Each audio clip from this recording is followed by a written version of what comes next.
zamestnávajú vyše 104 000 ľudí. Tam podávajú šampanské, kde fľaša stojí cez 100 000 eur.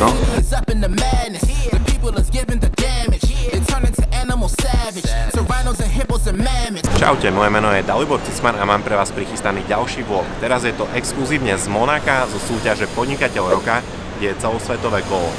No a ja som bol vybraný medzi 50 finálistov tohto celosvetového finále. Idem reprezentovať jednu z najmenších krajín, Slovensko, je tu so mnou reprezentant USA, Číny, Japonska, Brazílie, Argentíny, Nemecka, Británie, všetkých akoby veľkých krajín a zároveň by som povedal, že Slovensko je asi jedna z najmenších krajín, ktorá tu má reprezentanta. No a nachádzame sa v Monaku. Monako je známe tým, že je to jedno z najdrahších miest sveta. Taká ďalšia zaujímavá štatistika o Monaku je, že tu vychádza na 10 obyvateľov jeden Rolls Royce, čo sa dá celkom tu potvrdiť. Medzi týmto Ferrari a Bentley tu vidím zatiaľ dve Rolls Royce v horizonte v okruhu nejakých 100 metrov štvorcových. No a je to tu totálne poš. No a my máme prichystaný program na 4 dní, ktorý je že extrémne nabitý.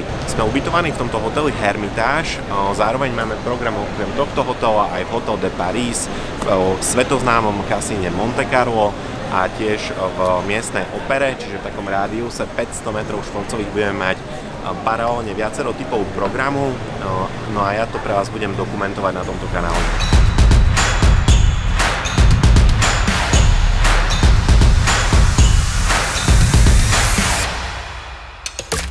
Hneď po prilete do Monaka nás prekvapila výzdoba mesta, všade boli naše podobizne finalistov, aj tu sú. No a všade boli plagáty, že tu aktuálne prebieha táto súťaž. No a za mňa bolo zaujímavé aj to, že na tej súťaži sa podieľa vyše 1000 ľudí, čiže oni keď boli ako rozprchnutí do tohto mesta, všade boli auta označené touto súťažou a podobne, tak to bolo naozaj vidno, že to tu mesto žije touto súťažou. My hneď po prílete sme prišli do tejto lounge hotela Hermitage, v ktorom sme ubytovaní, ďalšia časť je ubytovaná Hotel de Paris, čo je hneď vedľa. No a tu v tomto hoteli sme si fakt, alebo v tejto lounge, kde je nejaké občerstvenie, sme si len chvíľočku odýchli a ja som išiel rovno na program. Nejakých 47 minuloročných finalistov, ktorí mimochodom zamestnávajú vyše 104 000 ľudí a majú kumulovaný obrat, myslím, že niečo pod 50 miliard, tak dostali riešiť úlohy. Firma EY, ktorá to organizuje, nás rozdelila do tímov. Boli sme v tímoch po približne 6 ľudí.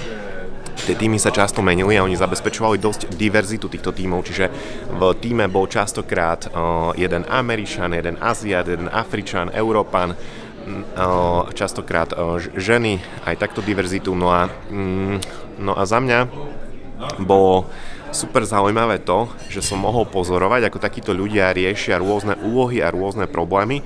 Ja som tiež samozrejme riešil. No a bolo to skvelé aj na networking, že sme sa dosť dobre spoznali pri tom. Nielen, že ako sa niekto volá, čo robí, ale aj ako uvažuje nad problémami a čo sú jeho priority v živote. To bolo naozaj pôsobivé. No a za mňa taká ďalšia zaujímavá časť bola, že pri každom týme bol stále porodca, oni sa striedali. No a tým pádom oni si robili rôzne poznámky a myslím, že aj podľa toho budú rozhodovať, čiže ako uvažujeme nad riešením problémov. No a po tejto časti sme sa rovno presúvali do budovy opery, ktorá je že prekrásna budova spolu s legendárnym kasínom Monte Carlo, je to v jednej budove.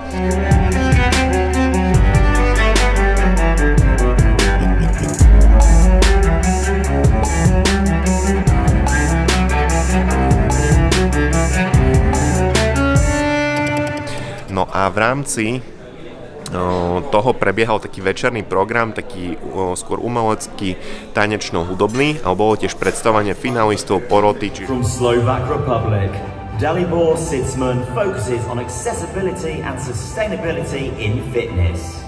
Jim Beam is a titan in functional foods, sports nutrition and exercise accessories. Z môjho pohľadu veľmi zaujímavé. No a potom sme sa presunuli do jacht klubu. Je to naozaj že obrovský privátny klub a tam sme boli v rámci tejto súťaže, odhadujem, že možno aj 1000 ľudí, približne 1000 ľudí tam bolo v takom obrovskom klube, ktoré má myslím, že nejaké 4 poschodia, je v Maríne s prekrásnymi výhľadmi a naozaj taký, že veľmi pekný klub z môjho pohľadu a tam boli rôzne hudobné, tanečné vystúpenia.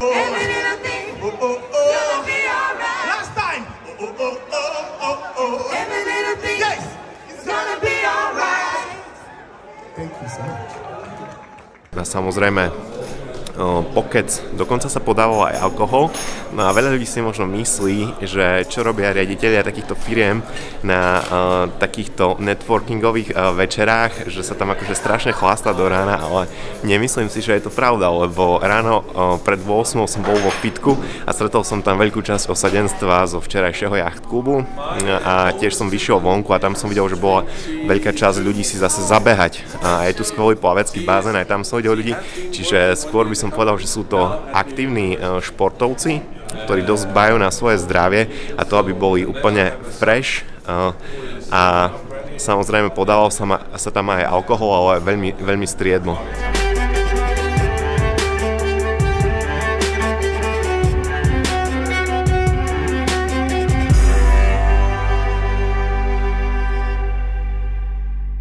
Tak máme za sebou druhý deň, ktorý bol prvá polovica dosť náročná, druhá taká viac oddychová.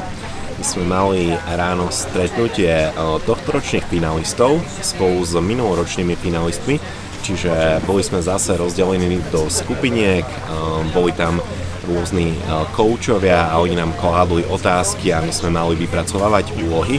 To bol program na celé do obede, čiže firma EY, ktorá to organizuje, nás rozdelila k stolom po približne 6 participantov, namiešali tam diverzitu, že tam boli ľudia z rôznych kultov sveta.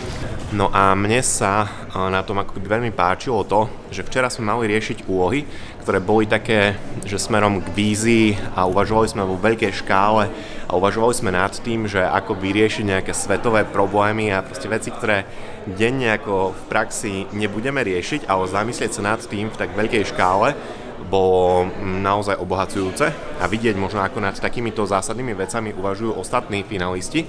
No a dnes to bolo smerom k nejakému osobnému rozvoju, čiže dostávali sme koučovacie otázky, ktoré sme vypracovali v tíme. Včera to boli otázky typu, ja som prezentoval, že aká by bola moja firemná vízia, ak by planéta Zem bola jedna firma. Ale boli tam veci typu, kebyže máme navrhnúť nejakú medicínu, čo pomôže svetu, tak aké by mala ingrediencie a podobne. Dnes to boli otázky skôr takého praktického a viacej osobnejšieho typu, že čo sú napríklad moje 3 slabé stránky a kebyže mám denne 5 minút pracovať na nasledujúcich 5 rokov na nejakej z nich, tak čo by som robil za tých 5 minút denne. No a toto bolo tiež ako keby super zaujímavé, keď sa takto zdôverili ostatní finalisti. No a zároveň to bolo obohacujúce v tom, že som mal možnosť sa ja sám zamyslieť nad sebou, ale aj vidieť, ako nad sebou uvažujú ostatní super chytrí podnikatelia z celého sveta. No a mne to osobne dosť dalo. Veľakrát mi takéto veci nedajú možno až tak akčné kroky, dalo mi to inak aj akčné kroky, že čo budem robiť od zajtra, ale veľakrát mi to nedá úplne akčné kroky, že od zajtra, ale skôr si na takéto zamyslenia a brainstormingy spomeniem s nejakým časovým odstupom, no a vtedy to viem ako častokrát okamžite využiť. Čiže zvyknem niekedy možno o rok riešiť nejaký konkrétny problém a vtedy si spomeniem, ako sme to riešili v takejto skupine a ako sme k tomu pristúpili. No a to po obede bol prichystaný program, kde boli za sebou prednášky, bol aj taký program, že mohli sme ísť na rôzne výlety alebo aj celkom exkluzívne veci, že ísť si prehliadnúť privátna prehliadka Casina Monte Carlo alebo paláca, v ktorom býva knieža, keďže Monako je kniežatstvo. V rámci toho dňa tam priebežne bol program, kde sa stretli napríklad ženské finalistky z posledných rokov. Zároveň tam bola ďalšia časť, kde sa stretli YPOs. YPO to je akoby skrátka z Young Presidents Organization, čiže Je to skupina mladých riaditeľov relatívne veľkých firiem. Ja som členom tejto skupiny, alebo organizácie. No a tento rok sme zasa boli mnohí členovia tejto organizácie finalistmi EY Podnikateľ roka. Išli sme na okraj Monte Carla, no a tam sme mali prenajať tú nádhernú venue, kde bol obrovský bazén, bolo to celé vyzdobené, no a tam sme riešili, primárne zase to bolo zamerané na networking, čiže my sme sedeli zase pri stoloch asi po 6 ľudí. Najprv sme mali fakt skvelý fine dining večeru, no a potom sme sa rôzne bavili medzi sebou ako finalisti za rôzne krajiny. Over 70 countries and 200 guests. A phenomenal number of people, of entrepreneurs and of leaders. Celý ten večer sme tam boli iba EMEA region, čiže Europe and Middle East, čiže som sa tam spoznal primárne s ľuďmi z Európy. No a takto sme zakončili náš večer. Čiže ja vás takto zdravím z Domaše. Minulý rok to vyhrala tajvanská podnikateľka Doris Hsiu, ktorá robí krémikové plátky do mikročipov. Čiže ona založila firmu, ktorá je založená na tom, že vyrába časti mikročipov do takmer všetkých mobilov a veľkej časti notebookov a počítačov. No a toto je za mňa krásny podnikateľský príbeh, kde má obrovský dopad na svet a tie čísla sú netriviálne na celú multimiliardovú korporáciu globálnu, ktorú vybudovala. No a keď sa pozriem na ostatných finalistov, tak taký na prvý pohľad zásadný rozdiel je môj vek. Že väčšina z nich má o 30 až 40 rokov viac vo veku ešte vyššom než moji rodičia. No a za Česko prišiel reprezentant Sotirios, ktorý, ako jeho meno napovedá, je gréckeho pôvodu. Ešte za Československa sa relokoval do Prahy a potreboval sa mu vybudovať najväčšiu sieť súkromných nemocníc v Česku a na to naviazal ďalšie biznisy ako stavebné firmy alebo lekárne, čiže dnes už je to skupina veľkých firiem po Česku primárne. Super zaujímavý pokec som mal s Andym Gatesom, pôvodom z Malty. On založil jednu z najväčších firiem na výrobu obalov pre potraviny, drogériu. No a dosť ma šokovalo, keď mi povedal, že bol pred 2 týždňami v Košiciach. No a ten hlavný dôvod bol, že jeho vnúčata mu dali darček, že sa môže ísť pozrieť do domu svojho otca a otec sa narodil v Košiciach, čiže on sa sem prišiel pozrieť a dal mi skvelý feedback na atmosféru v meste, že sa mu tu veľmi páčilo. Ďalšími zaujímavými reprezentantmi boli napríklad Przemek Jacek, to bol Poliak, ktorý založil niečo ako Profesia portál, ale v Poľsku, v Nemecku, na Ukrajine a na to naviazal ďalšie firmy, ktoré robia primárne software pre HR, čiže na procesovanie kandidátov. Zaujímavé bolo, že aj japonský reprezentant Soichiro, s ktorým som tiež strávil dosť času, tak on má niečo veľmi podobné ako Przemek Jacek, ale v inej časti sveta, čiže tiež HR software, ale Japonsko a skôr juhovýchodná Ázia. No a nedá mi nespomenúť švédskeho reprezentanta Christiana von Koenigsegga, ktorý v 90. rokoch založil automobilku Koenigsegg a za mňa je to naozaj skvelá automobilka v tom, že posúva úrovne automobilového priemyslu na nové levely, čiže stále trhá rekordy v maximálnej rýchlosti, v akcelerácii, tak si to vymieňajú s automobilkou Bugatti. No a my sme boli na takej car show Top Marques, no a tam všetky tie super športy a hyperšporty a tieto menšie automobilky tak majú toho Christiana za takého poloboha, ktorému sa darí neustále prichádzať s inováciami a posúvať automobilový priemysel na nové levely. Back and I'm better than ever. I think I got a vendetta. Oh, now they call me, I seen them. All of those times getting severed. I told them all I get let up. They get not tired of me never. Give me a shot and I swear I shoot like Berettas. That's how I shoot. Mne ešte nedá nespomenúť toto auto. Je to auto Christiana von Koenigsegga, s ktorým som bol včera na večeru. Je to finalista EY Podnikateľ roka za Švédsko. No a toto auto je prototyp CC 850. Jedná sa o fakt inovatívne, unikátne auto s úplne novým typom prevodovky. No a toto je priamo jeho auto. Jeden prototyp v predaji by mal byť až v októbri a cena tejto tu srandy je 3,6 milióna eur. No a väčšinou pred takýmito lepšími hotelmi tu v Monaku sú nasekané takéto super športy. No a za mňa ďalšia super zaujímavá vec je, že pred Hotel de Paris je šialená cena parkovacieho miesta. Neviem, či si tipnete, koľko môže stať deň parkovania pred takýmto luxusným hotelom, ale pred Hotel de Paris je svetový rekord a tá cena je 27 000 eur na deň. Iba miesto na parkovanie. Čiže cenovky sú tu úplne šialené, ale zároveň je tu na svete jedna z najväčších koncentrácií milionárov a miliardárov. Práve sme prišli na celosvetové finále EY Podnikateľ roka.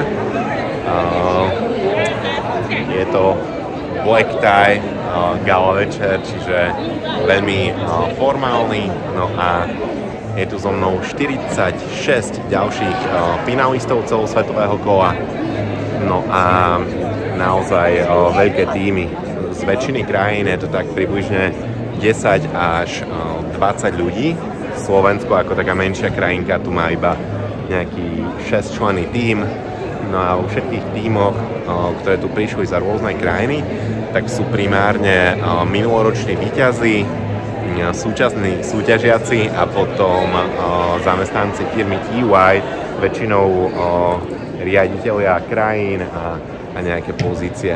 No a tu už môžeme vidieť, že podľa vlajočiek na stoloch spoznať, že z ktorej krajiny sú súťažiaci. Tu je za mnou Austrália, Chile, Belgicko, čiže naozaj rôznorodá skupina ľudí.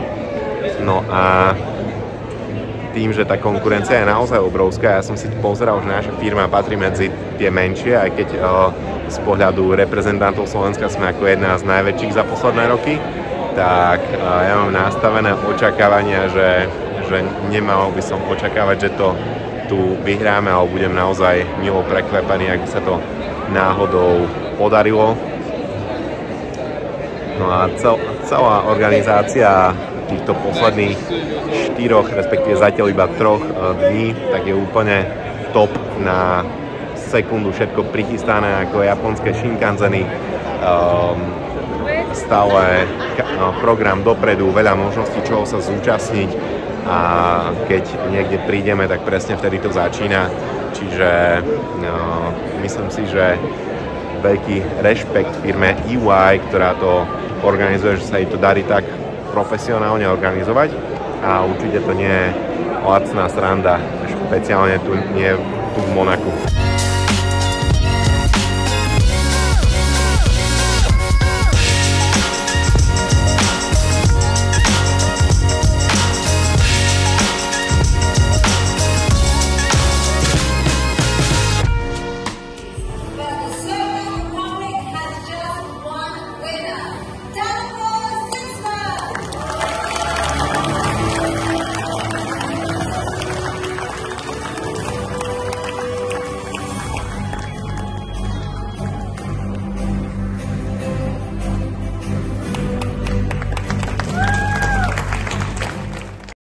It's a great honor, but in another sense, it's also a great responsibility. And I really do feel that this is something that's been accumulated work of many people. Like I said, you know, the support of my family. We're a 4th generation business. So a lot of people who have worked a lot harder than I have before this to make this happen. But also all of my colleagues at work, you know, I think over 50,000 of them, that have really made this you know, a really special journey for all of us. Tak nakoniec som to nevyhral. Vyhral to indický finančník Velian a ja mu to plne prajem, on je akoby veľká inšpirácia. Je to síce štvrtá generácia podnikateľov v ich rodine a on prebral už relatívne veľké firmy, ale to, čo sa mu podarilo, je naozaj netriviálne. Prebral skupinu firiem, no a v čase, keď ich preberal, tak neboli zďaleka až také veľké ako teraz. Mindsetovo som mal možnosť ako s ním komunikovať a je veľmi taký akoby veľmi technický, veľmi inšpiráciou je pre ňoho napríklad Steve Jobs a firmy zo Silicon Valley, čo by som nepredpokladal na indického finančníka vo vyššom veku. No a toto pretavil aj do svojho biznisu, čiže tá jeho hlavná firma robí mikropôžičky najchudobnejším obyvateľom Indie. To znamená, že on robí viac menej software, ktorý posudzuje bonitu ľudí a napočítava nejaké predikcie a predpoklady, že tí najchudobnejší ľudia tie peniaze investujú rozumne a dokážu mu ich vrátiť. No a toto pomohlo jeho najväčšej firme so zvýšením hodnoty trhovej kapitalizácie z $800 miliónov na myslím, že nejakých až 20 miliard dolárov a celkovo firmy, ktoré aktuálne vlastní alebo riadi, tak majú hodnotu cez 40 miliard a pracuje v nich 54 000 zamestnancov, čiže tá škála je naozaj obrovská, jedná sa o indického multimiliardára, jedného z najbohatších ľudí na svete. No a celé sa to odohrávalo v naozaj krásnej venue, bola tam obrovská sála, kde sa častokrát konajú koncerty alebo takéto gala večery, kde sa mohol otvoriť strop, že to bol open air aj zatvoriť strop. Okolo toho boli luxusné reštaurácie. No a my sme sa po gala večeri presunuli do legendárneho baru Jimmy's do podzemia. Tento bar je otvorený, alebo nie bar, ale skôr klub, diskotéka od 70. rokov. A ja si dovolím povedať, že to nie je že najznámejší klub v Monaku, v Monte Carlo, ale jeden z najznámejších celosvetov dokonca. O tom svedčia aj ceny, že sa tam podávajú šampanské, kde fľaša stojí cez 100 000 eur. Prípadne sa tam, keď si chcete dať niečo najlacnejšie, tak jeden shot tam začína niekde na 25 eurách a rezervácie na stoly sú tam tiež v obrovských ako keby výškach, že myslím, že to začína niekde na úrovni 1000 eur za stôl, ale až po 40 000 eur za stôl. Za mňa bolo veľmi zaujímavé sledovať, ako sa dokázali odviazať takíto globálni riaditelia firiem. Na pódiu skoro celý čas tancoval globálny partner z EY, ktorý aktuálne odchádzal do dôchodku po 40 rokoch práce v tejto firme. No a vedľa neho tancoval globálny riaditeľ EY Sibuo, ktorý má pod sebou vyše 400 000 zamestnancov, tržby vyše 50 miliard dolárov. No a on sa rozhodol, že skočí do davu ľudí, ktorí tancujú a oni ho potom niesli na rukách.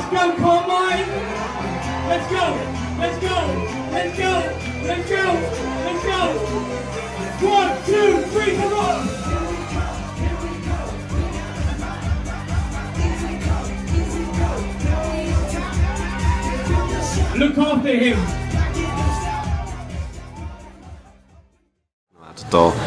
Toto nastavilo tú uvoľnenú atmosféru a ja som veľmi vďačný firme EY, že mi sprostredkovala tento neskutočný zážitok a tiež, že sa mi tam podarilo minúť presne 0 eur, ale zároveň, že sa im darilo tvoriť naozaj skvelú atmosféru. No a práve v takejto skvelej atmosfére a pri takýchto spoločných zážitkoch a spomienkách si myslím, že sa dajú vytvoriť naozaj skvelé vzťahy, partnerstva.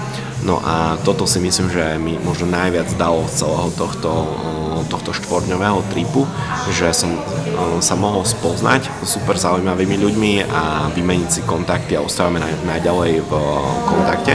No a ja vám ďakujem, že ste dopozerali toto video do konca. Ak sa vám páčilo, budem rád, ak mi necháte like, prípadne mi napíšte do komentáru, čo je pre vás inšpiratívne, čo vás inšpiruje.